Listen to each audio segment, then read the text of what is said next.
Eu sou humano e, portanto, nada do que é humano me é estranho.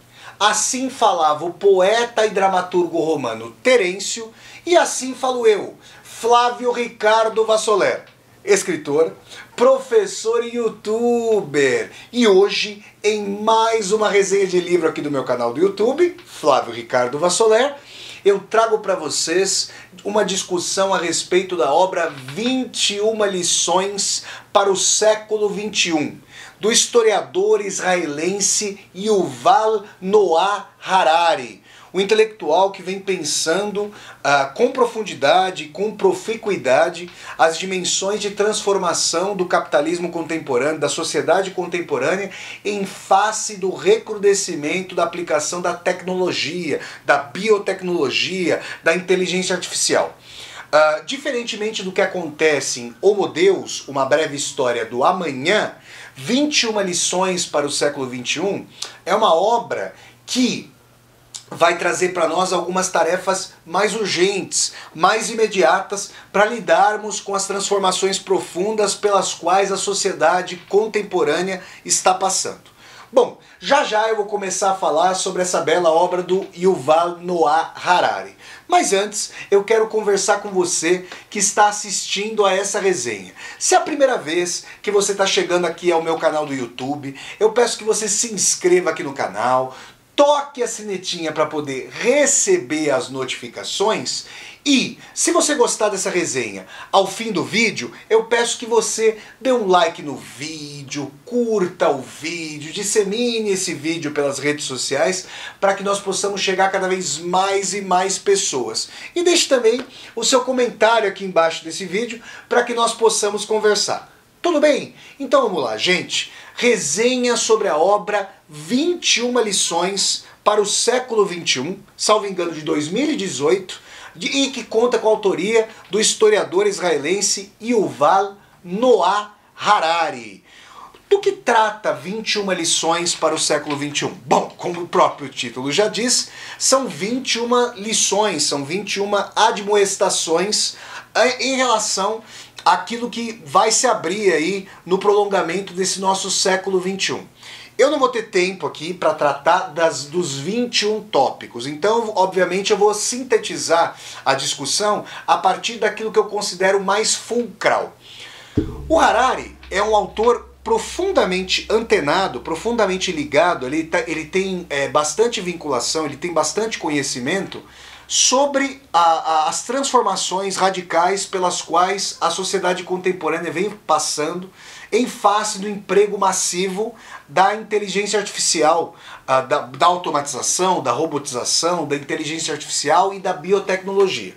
Então eu quero dizer a vocês que eu tenho 39 anos e ainda durante a maior parte da minha vida, se for pegar quase a metade da minha vida, eu vivi uma vida analógica. O que isso significa?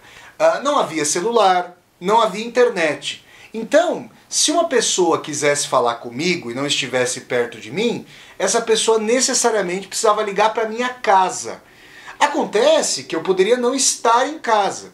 Então, assim, havia a possibilidade de eu ter um resguardo da minha privacidade em relação à pessoa que queria falar comigo, seja, digamos, um chefe do trabalho, seja um amigo, uma amiga e assim por diante, porque eu poderia pedir, por exemplo, vamos dizer assim, para os meus pais, diga que eu não estou em casa, ou que eu não posso falar agora, não sei. De qualquer maneira, a pessoa não sabia onde eu estava e se eu havia recebido a mensagem dela, porque ela precisava contar com terceiros. Ou seja, a tecnologia do telefone, que obviamente já é um avanço brutal nas telecomunicações em relação à carta, por exemplo, ou a mensagem a cavalo de um estafeta, de um mensageiro, obviamente isso é uma evolução muito grande, ainda assim a gente pode dizer que o telefone ele tem uma característica liberal, porque ele resguarda, liberal no sentido político, porque ele resguarda a privacidade das pessoas. Você pode falar comigo à distância, então isso ajuda. Mas ao mesmo tempo, eu tenho um resguardo de não querer falar eventualmente com uma pessoa que quisesse, né, no caso, me ligar. E o que acontece nos dias de hoje? Com as redes sociais, com ferramentas aí de conversas como o WhatsApp no nosso celular e assim por diante. Se você manda uma mensagem para uma pessoa na caixinha do Facebook, no direct lá do Instagram, ou por exemplo pelo WhatsApp, você consegue ver primeiro se a mensagem foi de fato enviada. Lembra quando as pessoas que forem mais velhas aí, que estiverem assistindo a esse vídeo, vão se lembrar de que às vezes a gente fazia uma ligação e a ligação não se completava. E aí você não sabia se tinha chegado, se não tinha chegado e assim por diante. Já na transição do telefone fixo pro telefone celular, apareceu uma coisa chamada Bina. Ou seja, você já conseguia saber quem estava te ligando.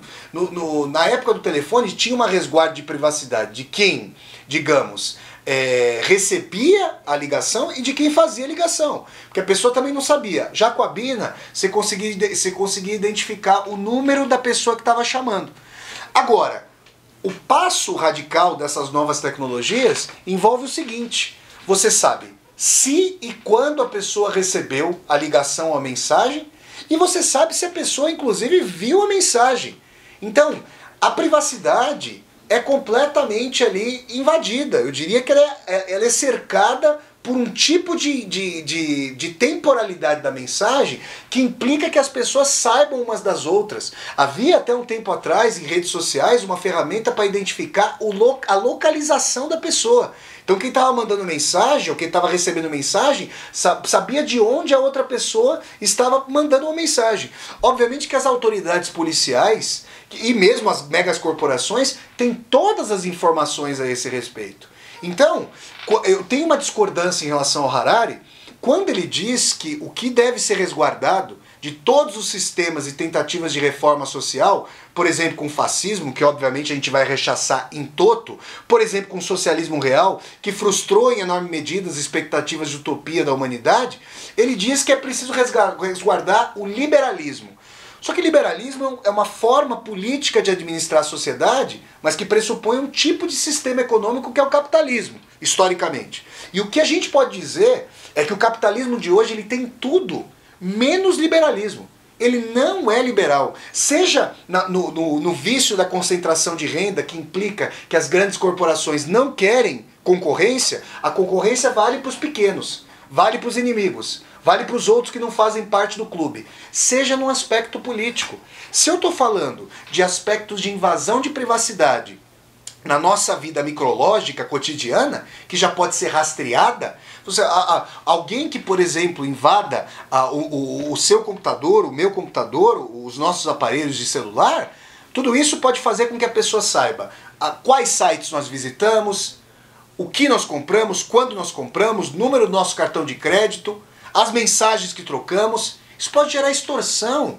Isso pode gerar uma vigilância completa da minha vida que eu não quero que aconteça. Na história da modernidade, da formação do direito moderno, o direito à privacidade, da inviolabilidade da privacidade do indivíduo, foi uma garantia fundamental para que o indivíduo tivesse um espaço de resguardo e privacidade em relação às instâncias de poder. O que eu estou tentando mostrar a vocês, em diálogo com Yuval Harari, no 21 lições para o século XXI, é que o capitalismo de hoje, ele já é chamado por alguns autores de capitalismo de vigilância. Vamos falar o termo, capitalismo policial, capitalismo antiliberal, iliberal, porque esse resguardo acabou.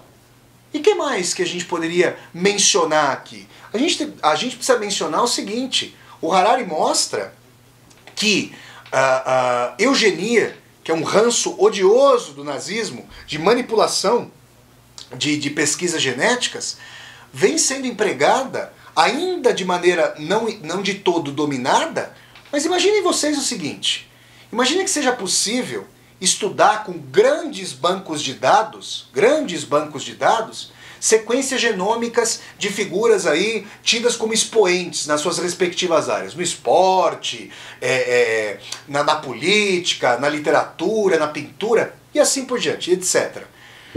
Imaginem vocês que seja possível fazer em algum momento cirurgias cromossômicas em âmbito de arquitetura cromossômica, DNA e RNA. De tal maneira que alguns milionários ou bilionários tenham a possibilidade de manipular seus filhos. Não só a cor da pele, a cor dos olhos, o tamanho, o peso e assim por diante, mas características que a gente considera de interação com o ambiente. É claro que, pensando mais complexamente, pensando agora como cientista social, nunca vai haver uma inteligência que seja pura e simplesmente biológica, porque sempre é preciso considerar a interação com o meio, com o contexto em que a pessoa vive, de onde ela vem e assim por diante. Isso tudo bem. Agora, se for possível fazer cruzamentos estatísticos de bancos genômicos e perceber que, beleza, no meio propício, com as influências propícias, tal capacidade cognitiva esportiva é desenvolvida, a gente está falando da criação não mais do Homo sapiens, que vem aí do nosso processo de reprodução biológica, mas de uma reprodução biotecnológica daquilo que o Harari chamou no seu outro livro de Homo Deus. O que é que os estados, o que é que a Organização das Nações Unidas, porque vejam, o capitalismo ele não existe mais, pura e simplesmente, no âmbito nacional. Na verdade, desde a crise de 2008, por exemplo, mais de 150 países desregulamentaram a sua legislação trabalhista. O que significa que os grandes detentores do capital querem fazer como que um cassino entre os países. Quem quer receber menos, pega os investimentos. Ou seja, onde houver custo social menor, é que vai haver investimentos. A produção está completamente mundializada. Tudo isso é entrecruzado.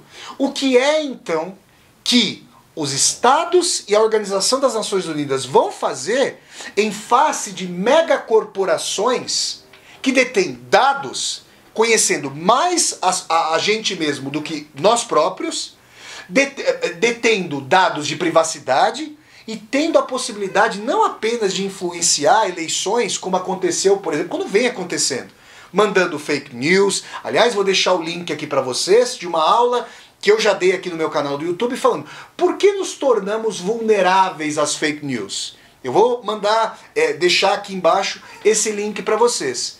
Então, quando eu penso em tudo isso, quando eu vejo todas essas questões, o que eu deduzo? Que o maior inimigo, vejam vocês a peculiaridade do que eu vou dizer, o maior inimigo da propriedade privada e da privacidade hoje é o turbocapitalismo. Olhem lá, quantos vão dizer, né, os liberais, é preciso, gente, historicizar as ideias. É isso que o Yuval Noah Harari faz em 21 lições para o século XXI.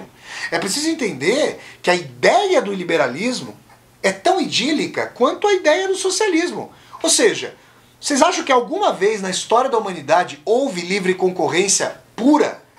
Ou não houve achacamento dos donos do poder, dos grupos de mais poder econômico e político, para favorecer a competição para eles, deixando livre concorrência para os outros? Da mesma maneira que o socialismo é mais uma ideia do que uma realização, segundo essa própria teoria, o liberalismo também o é. Agora, claro, eu sou favorável a uma sociedade de liberalismo político, pluripartidarismo, liberdade de imprensa, liberdade de credo, liberdade de organização e manifestação. É claro. Agora, o que eu estou dizendo a vocês é que as forças do capitalismo, uma vez não mais temendo contraposições globais como quando havia a União Soviética, com todas as contradições da União Soviética, vão se transformando cada vez mais em iliberais. Então, uma das lições, uma das 21 lições do século XXI que o Harari nos traz é a dimensão de que os organismos de agência política, os estados e as organizações supranacionais precisam necessariamente resguardar, vejam vocês, a propriedade privada, a privacidade das grandes corporações. Há estados que querem fiscalizar os seus cidadãos e cidadãs à sua revelia. Eu quero dizer a vocês que há alguns anos, o presidente Barack Obama, ex-presidente dos Estados Unidos, vejam, não foi o Donald Trump, que é um direitista, que é um autoritário. Eu estou falando de alguém que, se não é de esquerda, como Barack Obama, ao menos também não vai ser tido como um ultra-reacionário. Ou seja, alguém que tem tendências minimamente progressistas. Barack Obama chegou a dizer o seguinte: uma sociedade com 100% de privacidade não é uma sociedade 100% segura. Vejam, foi o presidente da nação em cujo seio surgiu o liberalismo político e econômico. Ou seja, os Estados Unidos, depois da sua guerra de independência contra a Inglaterra, encampam liberdade de expressão, liberdade de religião, de crença, liberdade política, liberdade econômica. E um presidente estadunidense, marcando a dimensão da cambalhota histórica por que passa o liberalismo, vem dizer que na era do terror, vocês acham que é só terrorismo? Gente, o Harari usa uma imagem que é muito interessante. Até que os terroristas consigam ter acesso a ogivas nucleares ou armas químicas, aí obviamente o terrorismo muda de patamar, o terrorismo é como uma mosca enchendo o saco de um touro. E o touro vai lá, pega o seu rabo, dá uma chicotada no próprio lombo e mata a mosca ou espanta a mosca. É claro, pelo amor de Deus, que eu não quero minimizar as vítimas, que eu não quero esquecer a memória das vítimas. Mas se nós pensarmos globalmente, é muito diferente a magnitude de uma guerra para a magnitude de um ataque terrorista, micrológico ali, por mais que danoso que o seja, é claro. E sempre é uma coisa odiosa.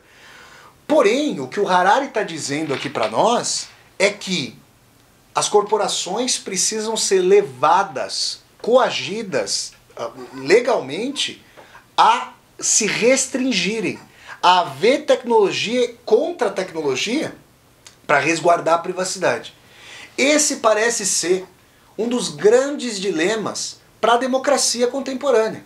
Isso sem mencionar que o Harari, nas 21 lições para o século XXI, vai falar também sobre a questão do emprego. Eu já dei uma aula aqui no meu canal, vou deixar o link para vocês aqui embaixo. Será que a inteligência artificial vai acabar com os empregos?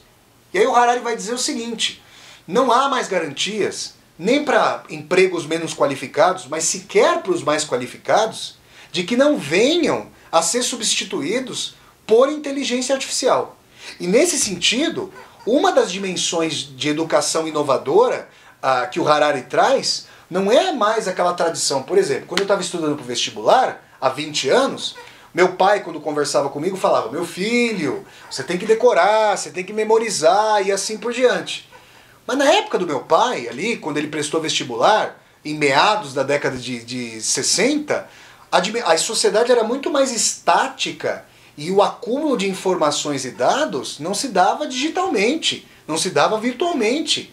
Hoje, por que alguém deveria se preocupar em ser um compilador ou compiladora de informações, se nós temos bibliotecas virtuais, nós temos uma ferramenta como o Google, que faz isso para nós em microsegundos? O que o Harari vai dizer? Que a educação atual deveria preparar, e na verdade isso já está acontecendo nos países de capitalismo mais protegido da sua voracidade, que são as sociais-democracias da Escandinávia, Suécia, Dinamarca, Finlândia, Noruega. Esses países estão preparando os seus alunos e alunas para o estresse brutal, que é aprender algo e ter que desaprender esse mesmo algo em face da sua obsolescência colocada pela inteligência artificial. Ou seja, a pessoa ela tem que ter a capacidade de, ao longo da sua vida, suportar o estresse emocional de aprender uma profissão e ter que desaprender essa mesma profissão, porque ela foi suprimida na nova dinâmica de funcionamento do capitalismo com a inteligência artificial. Se vocês pensarem, por exemplo, pensem as pessoas que tiverem a minha idade, 39 anos ou mais, pensem, chega um momento na vida que você se assentou, você quer ficar numa boa. Mas essa é a ideia de uma época de bem-estar social que pressupunha previdência social, aposentadoria. O pacto de aposentadoria era uma geração massivamente empregada paga a aposentadoria da geração que já trabalhou. Agora, se as pessoas não têm mais garantias de que vão trabalhar prolongadamente, como é que a geração atual paga a aposentadoria de geração futura? Quando vocês virem políticos falando de capitalização individual da Previdência, vejam, é a quebra do pacto coletivo em função de um individualismo radical. Ou seja, eu mesmo pago para mim a minha Previdência. Ótimo, mas quanto tempo eu vou poder trabalhar? Qual certeza eu tenho do prolongamento do meu trabalho? Sem renda, como é que eu garanto a minha aposentadoria? Vocês estão percebendo, gente? Então são tamanhas as questões que o Harari propõe para que nós discutamos, para que nós reflitamos, que assim, em face dessas questões, mesmo o autoritarismo contemporâneo vira uma sombra. Porque a gente está projetando uma situação de autoritarismo que faria inveja às obras do escritor tcheco Franz Kafka e mesmo ao stalinismo. Se o stalinismo, com o NKVD, almejou, com sua polícia secreta, com a sua polícia política, almejou ter a capacidade de arquivar todos os dados de todos os cidadãos, e isso não era possível mecanicamente em ficha de papel, obviamente, agora supercomputadores e super softwares podem fazê-lo. Então a gente está falando de um perigo autoritário, de uma iminência autoritária, de uma restrição da atividade liberal e da propriedade privada pelo próprio capitalismo, a não ser que consigamos legislar internacionalmente para combater possíveis excessos de megacorporações que contêm, que resguardam para si esses dados de bilhões de pessoas, eu não vejo possibilidade de manutenção de um sistema benéfico como a democracia política.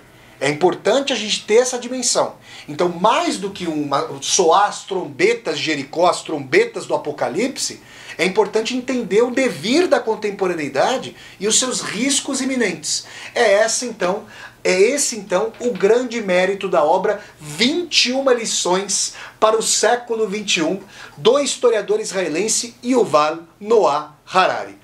Essa foi então mais uma resenha de livro aqui no meu canal do YouTube. Se você gostou dessa discussão, eu peço que você dê um like no vídeo, curta o vídeo, dissemine esse vídeo pelas redes sociais para que nós possamos chegar cada vez mais e mais pessoas. Se você está chegando ao canal pela primeira vez, seja muito bem-vindo e bem-vindo. Eu peço que você se inscreva aqui no canal, toque a sinetinha para poder receber as notificações e, embaixo desse vídeo, deixe o seu comentário para que nós possamos conversar. E mais, aqui embaixo desse vídeo você vai encontrar uma tecla chamada Seja Membro. Se você gosta das minhas resenhas de livros, das minhas resenhas de filmes, das aulas ao vivo que eu ministro e dos vídeos de leitura literária, considere a possibilidade de se tornar um membro ou uma membro humanista do canal, clicando na tecla Seja Membro, e, segundo sua possibilidade, você poderá apoiar esse projeto youtubico de construção de uma universidade aberta. Então é isso, pessoal. Eu deixo o convite para que vocês sempre acompanhem as resenhas de livro aqui do meu canal do YouTube, que acontecem todas as quintas-feiras, às 8 horas da noite. Então até a próxima resenha de livro, pessoal, e tchau, tchau!